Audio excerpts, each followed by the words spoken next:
Did the lovely Dr. Sean Kirkpatrick in AARO really block the Schumer Rounds Amendment last time around? Well, let's talk about that and a couple of other items that are popping up on my radar today for an afternoon UFO news roundup. So get in here. This is Jack with Cosmic Road. I talk about UFOs and the paranormal. Please hit like and subscribe and let me know what you think in the comments below. Yeah, yesterday I shared Merrick von Rennenkamp's interview with Sean Kirkpatrick, or at least the portions of it that had been released so far. But today we get an update, further explanation by Sean Kirkpatrick about what he meant when he said he and AARO blocked the Schumer Rounds Amendment. So let's dive into that. If I heard you correctly, did you say that you or AARO pushed back on the Schumer Rounds Amendment when it was proposed last year? That seems to be a big mystery as to how it was, shall we say, watered down. Other people say gutted. So let's be clear about how the process works in the United States government. Every year, the NDAA is put together by proposals from both the Senate and the House side. Correct. Okay. Those proposals are socialized with the department. Right. The department then gets an opportunity to write a reclama that goes back to the Hill that says, hey, this is not a good idea for these reasons, or this would be better if it was written this way, or yeah, we just can't really support this because of these resource constraints, or whatever the case may be. And that is true for every piece of the NDAA. Right. It gets farmed back to us, and we get to, or the department, to go look at that. As AARO, the pieces of legislation that were written about AARO come to us, and we are allowed to write our thoughts and disclaimers. And so we wrote exactly that. Look, this is duplicative of language you gave us in 22. Let us finish the thing that you told us to do the first time before you write additional legislation. Got it. Did that, I may, yeah, go ahead. Did that apply, did AARO's, let's say, commentary on this reclama, did that extend to the review board? Is that what you see as duplicative? I'm sure, let me provide background. I'm sure you're tracking the proposed supposedly blue ribbon panel, right? Was that something that AARO applied upon? It's the same, exactly. We said the same thing on that. We're like, why do you need that? Look, AARO, everybody needs to understand, AARO is a congressional creation. Okay, so there you go. Sean Kirkpatrick, the lovely Dr. Sean Kirkpatrick, felt threatened by the proposed review board that would have been created with the robust version of the Schumer Rounds Amendment. So they blocked or it recommended that, Congress just give AARO more time because they're on the level, they're up front, they're doing God's work, guys. They're doing God's work. So, of course, Congress just needs to give AARO more time because why do you need a review board when you've got AARO? Actually, this is kind of awesome because this makes me feel so much better about the review board. I had my doubts about the review board, but this makes me really want a review board now. So if they are in opposition to AARO, then we desperately need a review board. But yeah, so there you go. Sean Kirkpatrick, the lovely SK, had a hand in blocking the Schumer Rounds Amendment because he felt threatened by a legitimate organization that would be looking into UFOs, on the public's behalf. So yeah, you can't have that, right? You can't have that, guys. Why would you want a legitimate investigation into UFOs? You're crazy. You're crazy. So Sean killed it. So fingers crossed. We'll see what happens next time around in this current NDAA. But good on Merrick for getting that information out of Sean. And of course, that's not the complete interview yet. I have yet to see that drop, but if you see that before I do, let me know in the comments below. Meanwhile, from the Black Vault, this is really interesting. In a recent FOIA release profiled on the Black Vault, researcher Grant Levac discovered an email referencing the UAP Caucus Working Group. Within this email, a long list of redactions hid every recipient of the message except one, Brian Fishpaw. This revelation prompted a targeted FOIA request by the Black Vault aimed at uncovering any potential communication related to UAP within Fishpaw's email records.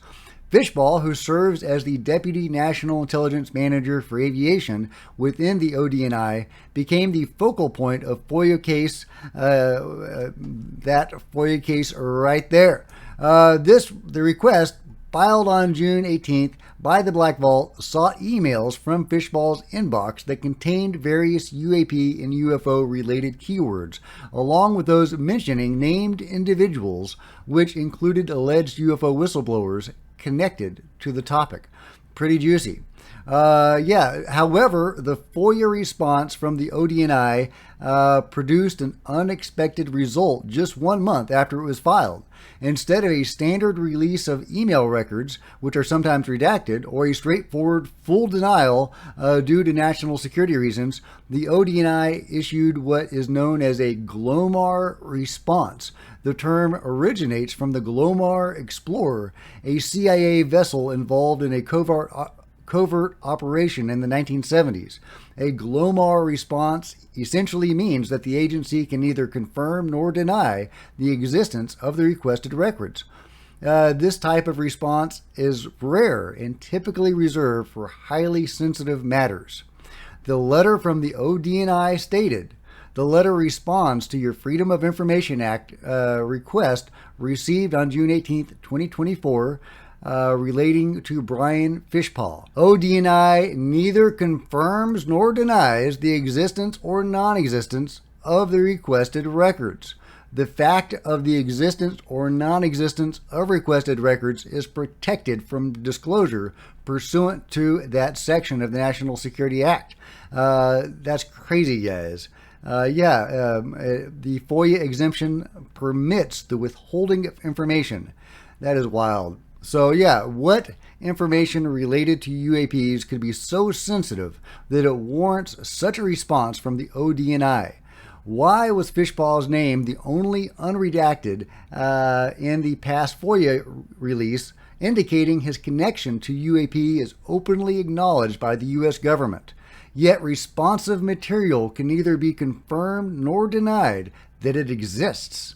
The refusal to even acknowledge the existence of these records suggests that there may be significant developments or classified activities related to UAP research in collaboration within the Five Eyes Alliance or ODNI. The request will be appealed by the Black Vault. So there you go. Really interesting. This guy right here, Brian Fishbaugh, seems like he must be an insider of some sort. And talking with the UAP Caucus Working Group. Really interesting. I would love to learn more about what he is doing, if he's involved with the cover-up or the control group, what is he doing? What is his function? What has he been involved with? Is he working alongside Sean Kirkpatrick, reverse engineering UFOs? Will we find out? It sounds like they have a workaround for FOIA request with this Glomar response. We can neither confirm nor deny it.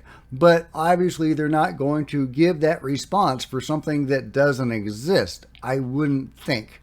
So, really interesting. Good on the Black Vault for getting this really, really interesting information. Meanwhile, from Rony Vernet giving us a UFO video that he captured in the Amazon.